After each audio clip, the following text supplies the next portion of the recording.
susunod na programa ay rated PG. Ito ay nangangailangan ng patnubay at gabay ng magulang para sa mga batang manonood.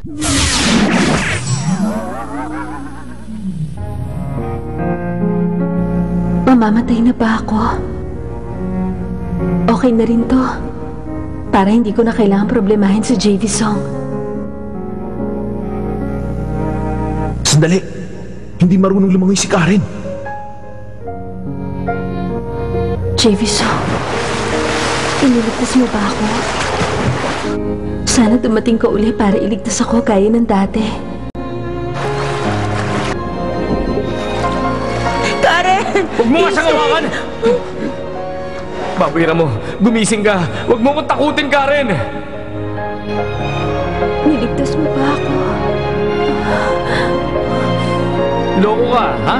Bakit mo pinagdiskitaan ang asawa ko? Kahit ano pang sabihin ko, alam kong hindi niyo ako pakikinggan.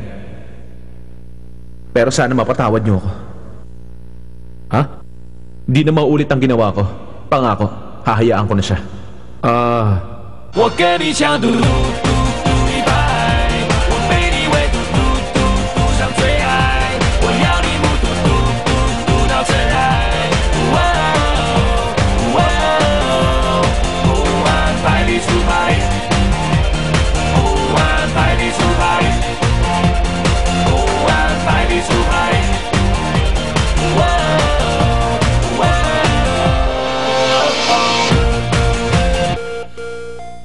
Okay na. Tuyo ka na naman kaya magtrabaho ka na. Hayaan mo na si chairman, okay? Okay. Makinig ka sa akin. Pasalamat ka dahil madaling kausap ang asawa ko. Pero hindi ko tatanggapin ang sorry mo. Sabihin mo nga, ano bang gusto mo mangyari? Ha?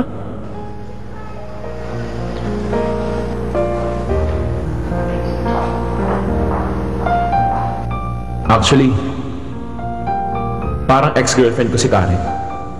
Pareho ang pangalan. Pareho ang itsura. Sinaktan niya ako. At hindi ko yun makalimutan. Tuwing makikita ko si Karen, hindi ko maiwasang magalit sa kanya. I'm really sorry. Alam ko, kailangan ko nang makapag-move on at kalimutan ang lahat. Niloko ako ng ex-girlfriend ko. Kahit hindi ko pa rin matanggap, yun ang realidad. Sabi nga, past is past. Pero kahit anong gawin ko, hindi talaga ako makalimot. Bahala ka kung gusto mo akong idemanda. Okay lang sa akin. Pwede ba? Kahit na common lang ang mukha ni Karen at common din ang pangalan, mali pa rin ang pagtripan siya. Karen, paabot mo naman isda para sa soup. Baka nasa ilalim yun. Ah! Nakita ko na! Ano ka ba? Bitiwan mo nga yan. Bakit ba? Teka, ikaw ba yung nag-a-apply na assistant sa kusina? Ayaw, sakto ang dating mo. Tulungan mo ako maghiwa ng gulay para mabilis tayo. Chef June, hindi siya apprentice, no? Asawa ko siya. Pasensya na, hindi ko alam. Mabuti naman. Naalala mo na asawa mo ko. Kakalinis ko lang sa'yo tapos dinumihan mo na yung kamay mo. Hindi ka nag-iisip. Gamitin mo naman ang utak mo, okay? Gumawa ka ng paraan para hindi ako masyadong nag-aalala sa'yo. Nakuha mo? Huwag ka na magalit dyan. Tinutulungan ko lang siya maghanap ng isda kasi busy siya. Ay! Uy, JV! Okay na yung damit mo. Magpalit ka na. Wala ka ba pakialam sa kamay mo, ha? Kung may isang bagay akong ayaw sa'yo, yun ang pagiging pakialamera mo. Hayaan mo ang iba na gawin ng trabaho nila. Tumutulong ako dahil kailangan. Hindi mo ba nakikita? Makinig ka muna. Pabayaan mong ibang tao. Bakit ba lagi mong iniisip na tumulong sa iba kapag busy sila? Walang logic ang pag-iisip mo. Maganda maging matulungin pero wag yung sobra. Isipin mong sarili mo minsan, hindi ka ba napapagod? Tsaka bakit ba lagi ako nai-stress ng dahil sa'yo, ha? Ayaw mo kumukuha ng hindi sa'yo, hindi ba? Ba't mo inaagaw ang trabaho niya? Hindi ko maintindihan kung kailan ka nagsimula mag-develop ng ganyang habit. Hindi po ako malantingin mo sa ginagawa ko. Tama ka na. Tsaka ganito na ako dati pa. Hindi ko na-expect na may intindihan mo ko at hindi mo ako dapat isipin. Hanggat hindi mo ako iniintindi, hindi ka mapapagod. Hindi pwedeng hindi kita iisipin dahil asawa kita. Wala kang pakialam sa past, present o future ko. Maliwanag? Lumabas ka na. Umalis ka na. Nagtatrabaho ako. Ba't ano? JV! Tama na yan. Tama na ang away. Wala may tutulong ang pagsisigawan. Magbis ka na siguro. Sorry. Bye. Naku, doon ka na lang kasi. Uy, Hayaan mo na Karen, lang siya. pasensya ka na ha. Dahil sa akin, nag-aaway patuloy kayong dalawa. Pero sa nakita ko, yung mister mo, talagang mahal ka niya. Kaya ganun na lang siya mag-alala sa'yo. Alam mo, concerned siya sa'yo. Kaya ayaw niya na nagpapagod ka. Alam ko. Alam ko. Ikaw naman kasi, hinahinay lang ang pagiging concern kay Karen dahil minsan OA ka na. Hindi niya alam kung paano ka haharapin kaya pinutol niya ang love destiny niyo. Siguro, ngayon lang nakakita ang Diyos ng kasing kulit mo. Minsan kontrolin mo sarili mo para hindi ka parusahan ng Diyos. Pinaputol ang love destiny? Ganun niya ba kaayaw sa akin? Tama.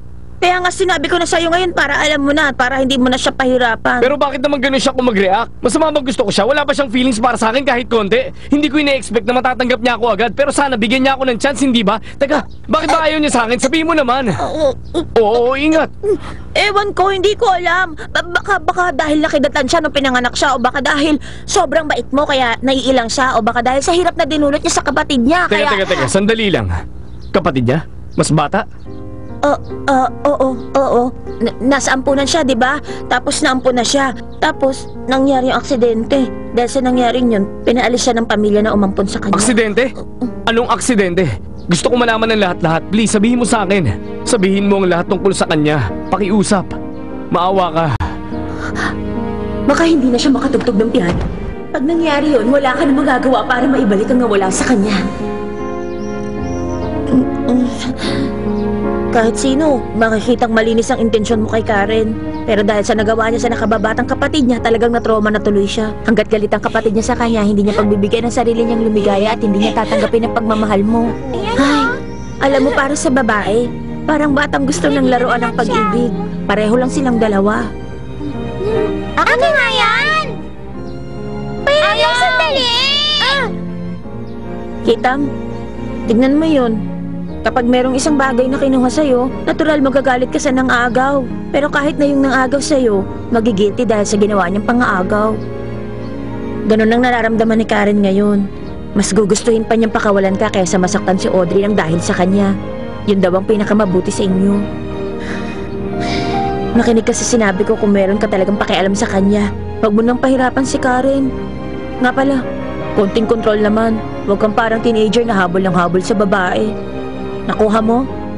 Yun lang.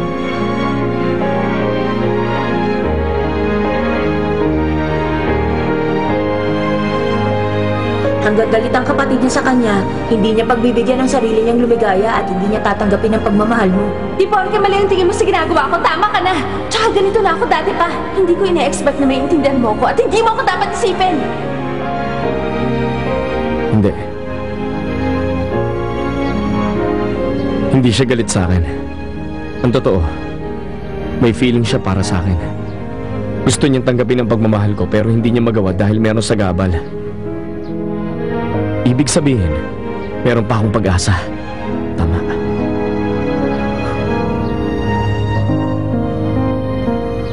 Hello? Shengwang Orphanage?